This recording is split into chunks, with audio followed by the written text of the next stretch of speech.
Bismillahirrahmanirrahim. Lii njariñ la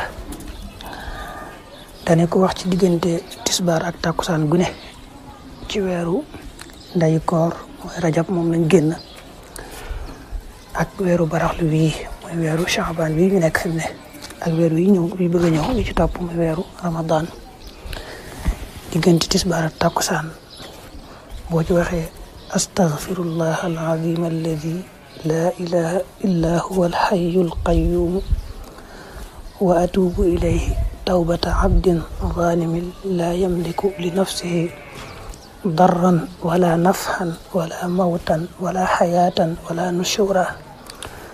loolu boo ko waxee ci diggante tisbaar ak takkusaan ci yetti weer yi ma wax, yàlla day wax yéen samay malaaka lakk leen ay jëfam yu ñaaw.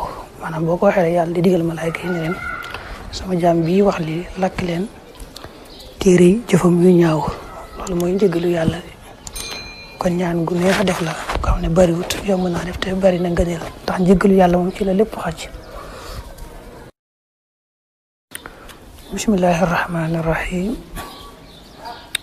Lii njariñ la dane ko wax ci diggante tisbaar ak takkusaan gune ci weeru ndayi koor mooy rajab moom lañ génn ak weeru baraxlu wii mooy weeru Sha'ban bii ñu nekk fi mu ne ak weeru yi ñëw yi bëgg a ñëw yi ci topp mooy weeru Ramadan. Diggante tisbaar ak takkusaan boo ci waxee astaghfirullah al-azim alladi la ilaha illa huwa al-hayyu al-qayyum wa atubu ilayhi tawbata abdin zalimin la yamliku li nafsihi darran wala nafhan wala mawtan wala hayatan wala nushura. loolu boo ko waxee ci diggante tisbaar ak takkusaan ci yetti weer yi ma wax, yàlla day wax yéen samay malaaka lakk leen ay jëfam yu ñaaw. maanaam boo ko waxee rek yàlla di digal malaaka yi ne leen sama jaam bii wax lii lakk leen téere yi jëfam yu ñaaw. loolu mooy njëgalu yàlla. kon ñaan gu neex a def la ko xam ne bariwut yomb naa def te bari na ngëneel tax njëgalu yàlla moom ci la lépp xaj.